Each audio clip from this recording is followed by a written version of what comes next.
ఓకేనమ్మా, అందరికీ నమస్కారం. తర్వాత ముఖ్యంగా మిమ్మల్ని కూడా రమ్మనడం ఏంటంటే, వైఎస్ఆర్ కాంగ్రెస్ పార్టీకి ప్రధాన కార్యదర్శి అయినటువంటి సతీష్ రెడ్డి గారు ఈ మధ్య మాట్లాడిన మాటలు అవన్నీ కూడా వీడియో క్లిప్పింగ్స్ కానీ చూసిన తర్వాత, ఎందుకంటే మేము కూడా అతనితో కలిసి ఒక 10-15 ఏళ్ళు పార్టీకి పనిచేసినాం, జర్నీ చేసినాం. కాబట్టి అతని మీద ఎందుకు ఇట్లా మాట్లాడుతున్నాడు, ఎందుకు ఇదేని చేసుకునే లోపలనే దానికి ఏదన్నా మేము కూడా మాట్లాడాల్సిన సందర్భం ఉందని అనుకునే లోపల ఆయన ఇంకా శృతి మించి ఓవర్గా వ్యక్తిగత విమర్శలు, వ్యక్తిగత దూషణలు మా ముఖ్యమంత్రి మీద కానీ, విద్యాశాఖ మంత్రి లోకేష్ బాబు మీద కానీ ఇంకా వ్యక్తిగత విమర్శలు కూడా తారాస్థాయికి చేరడము, ఇంకా ఖచ్చితంగా మేము ఆయన మీద మాట్లాడాలి. ఎందుకంటే ఎంత దారుణమైన విషయం ఏంటంటే, ఆయన ఇప్పుడు మాట్లాడే తీరు కానీ ఇది చూస్తే ఆయన మాట్లాడిన దానిల మీదనే మాట్లాడతాం. ఆయన ఈ మధ్య ఒక ఇంటర్వ్యూలో మాట్లాడుతూ రాజశేఖర రెడ్డి గారు ముఖ్యమంత్రిగా ఉన్నప్పుడు బాలకృష్ణ గారి ఇంటిలో ఒక సంఘటన జరిగితే రాజశేఖర రెడ్డి గారు దాన్ని చాలా ఉదార స్వభావంతో వచ్చేసి వదిలిపెట్టి బాలకృష్ణ గారికి కానీ, బాలకృష్ణ కుటుంబానికి కానీ ఏదో రాజశేఖర రెడ్డి గారు పెద్ద న్యాయం చేసినట్టు ఆయన తర్వాత ఈ మధ్య కూడా కామెంట్ చేయడం, మాట్లాడడం జరిగింది. ఇది ఎంత అసలు నిజంగా ఒక ముఖ్యమంత్రి గారు ఆయన చేయాల్సింది ఏదైనా కానీ ఆయన చేస్తే, ఆయన చేయకుండా అంటే ఏందో రాజశేఖర రెడ్డి గారే బాలకృష్ణని సేవ్ చేసినట్టు ఆయన మాట్లాడి, నిజంగా అట్లా సేవ్ చేసింటే కూడా ఒక ముఖ్యమంత్రి గారిని నిజంగా కూడా తప్పే. ఆ విషయం పక్కన పెడితే సతీష్ రెడ్డి అనే వ్యక్తి 2005లో వేల్పుల సంఘటన జరిగినప్పుడు సాక్షాత్తు రాజశేఖర రెడ్డి గారే సీఎం కుర్చీలో కూర్చొని, మేము గన్మెన్లను సేఫ్టీ కోసం ఇస్తే మా గన్మెన్లతోనే మా గన్మెన్లే ఫైట్ చేస్తారని ఉదయం 10:30-11 ముఖ్యమంత్రి గారి కుర్చీలో కూర్చొని మాట్లాడాడు. అదే ముఖ్యమంత్రి రాజశేఖర రెడ్డి, ఈయన పొగిడే రాజశేఖర రెడ్డి గారే సాయంత్రం 4-5కు మాట మార్చి మేము గన్మెన్లను ఇస్తే ఆ వెపన్లు తీసుకొని సతీష్ రెడ్డి కాల్చినాడని కేసు పెట్టినారు. ఆయన కూడా కామెంట్ చేశాడు. అంటే మాకు అర్థం కాలేదు, బాలకృష్ణను కాపాడినామని చెప్పే రాజశేఖర రెడ్డి, ఈ రాజశేఖర రెడ్డి గారు ఒకరా ఏందని నీ మీద గన్మెన్ వెపన్ తీసుకొని సతీష్ రెడ్డి కాల్చినాడని కేసు పెట్టి దాని అప్పట్లో ఉండే మేజిస్ట్రేట్ దగ్గర, కాంతిమంత్రి దగ్గర డెత్ డిక్లరేషన్ కూడా ఇప్పించారు. ఇవన్నీ గుర్తు లేకుండా అంటే మాకు నిజంగా అర్థం కాలేదు. నువ్వు చెప్పే రాజశేఖర రెడ్డి గారు ఆ రకంగా నువ్వు పొగుడుతా ఉంటే అసలు నువ్వు ఈరోజు మా తెలుగుదేశం పార్టీ కూడా క్లారిటీ ఇవ్వాలి. ఆ రోజు నిజంగా నువ్వే ఏమన్నా ఆ తర్వాత మా గన్మెన్ దగ్గర ఉండే వెపన్ తీసుకొని నువ్వే ఏమన్నా ఫైర్ చేసావు? నీ ప్రకారం అయితే రాజశేఖర రెడ్డి గారు చెప్పిన నువ్వు రాజశేఖర రెడ్డిని పొగిడే విధానాన్ని బట్టి చూస్తే ఆ రోజు వెపన్ తీసుకొని నువ్వైనా కాల్చినారా? ఇప్పటికీ కూడా ఆ కేసు పెండింగ్లో ఉంది. ఎంతమంది రోజు వాయిదాలు ఎదుగుతున్నారో, ఎంతమంది ఇబ్బంది పడతారో ఆ తర్వాత ఆ విషయం ఆయనకే తెలియాలి. రెండో విషయం వచ్చేసి వీడియో క్లిప్పింగ్లో చంద్రబాబు నాయుడు గారి రక్తంలోనే ఉందంట మోసం చేయడం కానీ ఇంకోటి కానీ. ఇదే సతీష్ రెడ్డి పైడిపాలెంలో అప్పుడు ముఖ్యమంత్రి హోదాలో చంద్రబాబు నాయుడు వస్తే ఆయన కాళ్ళ మీద పడినాడు. ఆ వీడియోలు కూడా ఉన్నాయి. కాళ్ళ మీద పడి రక్తము పారించిన ఏరియాలో పులిందల ప్రాంతంలో నీళ్లు పారించామని ఇదే సతీష్ రెడ్డి స్వయంగానే ఈరోజు చంద్రబాబు నాయుడు గారు రక్తంలోనే ఉందట మోసం చేసేది కానీ ఇది కానీ.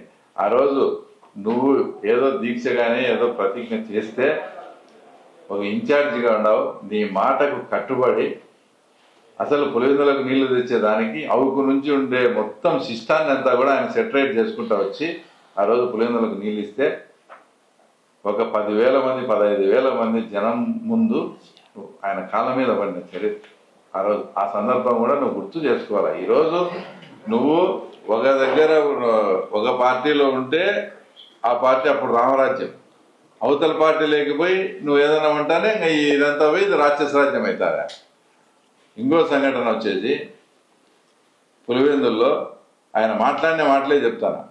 అవినాష్ రెడ్డి ఏదో మాట్లాడితే ఎవరికో పుట్టిన బిడ్డను ఎత్తుకొని నువ్వు మా బిడ్డ అంటున్నావు అది ఇదని వాళ్ళని టెంప్ట్ చేసి పులివెందుల పూలంగల దగ్గర రచ్చ తర్వాత చర్చ రచ్చ అని పెట్టి ఓ టైం ఫిక్స్ చేసి వాళ్ళంతా విపరీతంగా ఆర్గనైజ్డ్గా జనాన్ని అంతా తోలుకుంటే నువ్వు అంత ప్రతిజ్ఞ చేసి వాళ్ళని అంత టెంప్ట్ చేసినవి పొద్దున్నే కోడూరులో ఉంటే ఆడికి పెళ్ళికి పోతావు, ఇంకోటికి పోతావు, లాస్ట్కి టయానికి నువ్వు టైం ఫిక్స్ చేసి నువ్వు సవాల్ చేసిన దగ్గరికి కూడా నువ్వు రాకుండా మేమంతా పోయి ఆ రోజు తర్వాత గవర్నమెంట్ వచ్చిన తర్వాత నేను చెన్నైలో అరెస్ట్ చేసింది కూడా నా కేసులోనే. అంత ఇబ్బంది పెట్టి పార్టీని ఒక 10 సంవత్సరాలు తర్వాత మీరు ఇన్ఛార్జిగా ఉండి కూడా తర్వాత వెనక్కి తీసుకుపోయిన సందర్భం. ఇవన్నీ ఎందుకు చెప్తానంటే అంటే నువ్వు ఈ పక్క ఉండి మాట్లాడినప్పుడు నీ ఇష్టము, నువ్వు అవతల సైడ్ పోతానే వాళ్ళు పెద్ద రామరాజ్యం ఇదంతా రాక్షస రాజ్యం అనే మాట్లాడేది.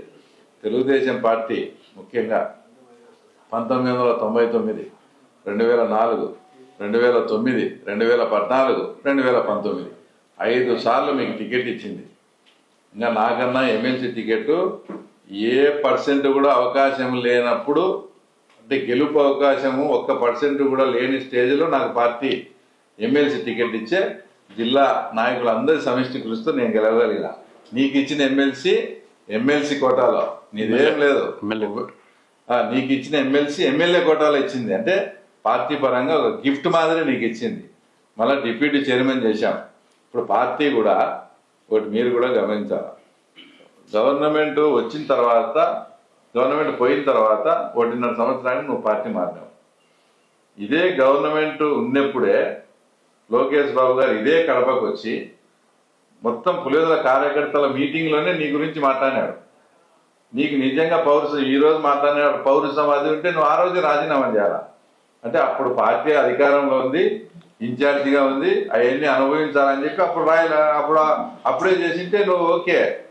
ఈరోజు లోకేష్ బాబుని విమర్శిస్తున్నావు, కడపకు వచ్చినాయి అందరి సమక్షంలో నీ పనితీరు బాగాలేదని తర్వాత నిన్ను విమర్శించాడు.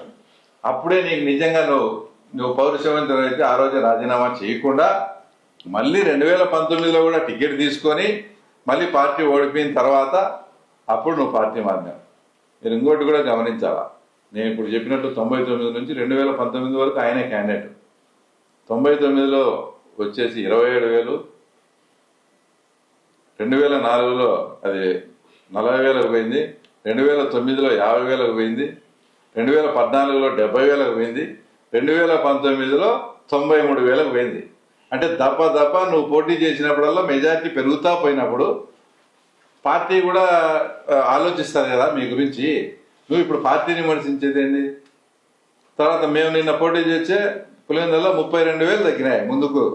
అవన్నీ క్యాల్కులేట్ చేస్తారు కదా. నువ్వు పోటీ చేసినప్పుడల్లా దప్ప పెరుగుతూ పోయినా కూడా నీకు ఎమ్మెల్సీ ఇచ్చినారు, పార్టీ ఇది ఇచ్చారు. కాబట్టి ఇవన్నీ నీ భాష నీది చాలా ఇదిగా ఉంది. నువ్వు ఇట్లే కనుక కంటిన్యూ చేసి నువ్వు ఏదన్నా కానీ మా లోకేష్ బాబుని కానీ ఇట్లా మాట్లాడి ఏదన్నా మాట్లాడితే మటుకు చాలా తీవ్ర పరిణామాలు ఉంటాయి. మాకు పార్టీ లైన్ అనేదే ముఖ్యము. మీరు ఇన్నాళ్ళు పనిచేసినాం కాబట్టి, నీతో కలిసి పనిచేసినాం కాబట్టి నిన్ను విమర్శించేదానికి కొంత టైం తీసుకున్నాము. ఎందుకంటే మాకు కూడా కొన్ని మానవతా దృక్పథం అనేది ఉంటుంది. కానీ నువ్వు శృతి మించి ఇంకా నీ ఇష్టం వచ్చినట్టు మాట్లాడుతా అంటే నేను చూస్తూ ఊరుకుండేది లేదు. ఈ నుంచి లోకేష్ బాబు మీద కానీ చంద్రబాబు నాయుడు మీద కానీ నువ్వు పార్టీ మారినావు, మాకు అభ్యంతరం లేదు, అది నీ ఇష్టం. జగన్ దగ్గర పోయినావు, జగన్ ప్రాపకం పొందాలంటే భజన చేసుకో, మాకు అభ్యంతరం లేదు. మా ముఖ్యమంత్రిని కానీ లోకేష్ బాబును కానీ వ్యక్తిగతంగా విమర్శిస్తే మాత్రం చట్టపరంగా ఉంటాయి, తీవ్ర పరిణామాలు కూడా ఉంటాయి అని సతీష్ రెడ్డిని ఒక రకంగా హెచ్చరిస్తా ఉన్నాం.